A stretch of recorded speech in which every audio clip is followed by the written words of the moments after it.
Fortifiez donc vos mains languissantes et vos genoux affaiblis, et suivez avec vos pieds des voies droites, afin que ce qui est boiteux ne dévie pas, mais plutôt se raffermisse.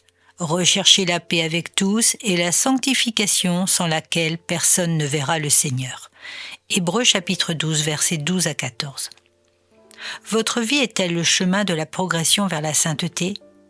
Pour les maris, l'apôtre Paul les exhorte dans Éphésiens 5 au verset 25 à 27 en proclamant « Maris, aimez vos femmes comme Christ a aimé l'Église et s'est livré lui-même pour elle afin de la sanctifier par la parole, après l'avoir purifiée par le baptême d'eau, afin de faire paraître devant lui cette Église glorieuse sans tache ni ride, ni rien de semblable, mais sainte et irrépréhensible. » Il est demandé aux époux d'aimer, de sanctifier, de conduire leurs femmes vers la sainteté. Cela demande une discipline qui fortifie et fait progresser, comme il nous l'est recommandé dans ces versets d'Hébreux 12. Progresser est bien le maître mot de la vie d'un chrétien. Progresser dans le temps d'intimité, de prière, de méditation, d'étude de la parole, de communion fraternelle, de service pour le Seigneur.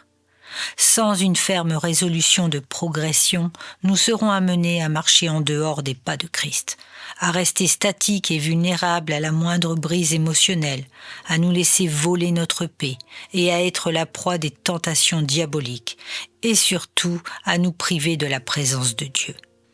Avec l'Esprit de Dieu en nous, la progression est active. Même si parfois nous tombons, le Saint-Esprit ne laissera jamais le péché devenir un état qui nous rende esclaves.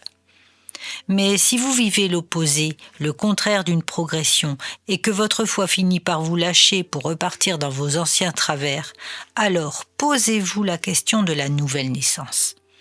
Avez-vous réellement rencontré Jésus et reçu le Saint-Esprit, source de vie ? Il est très probable que non. Sans une progression dans la sanctification accompagnée de l'Esprit, le verset 14 est ferme et sans compromis. Personne ne verra le Seigneur.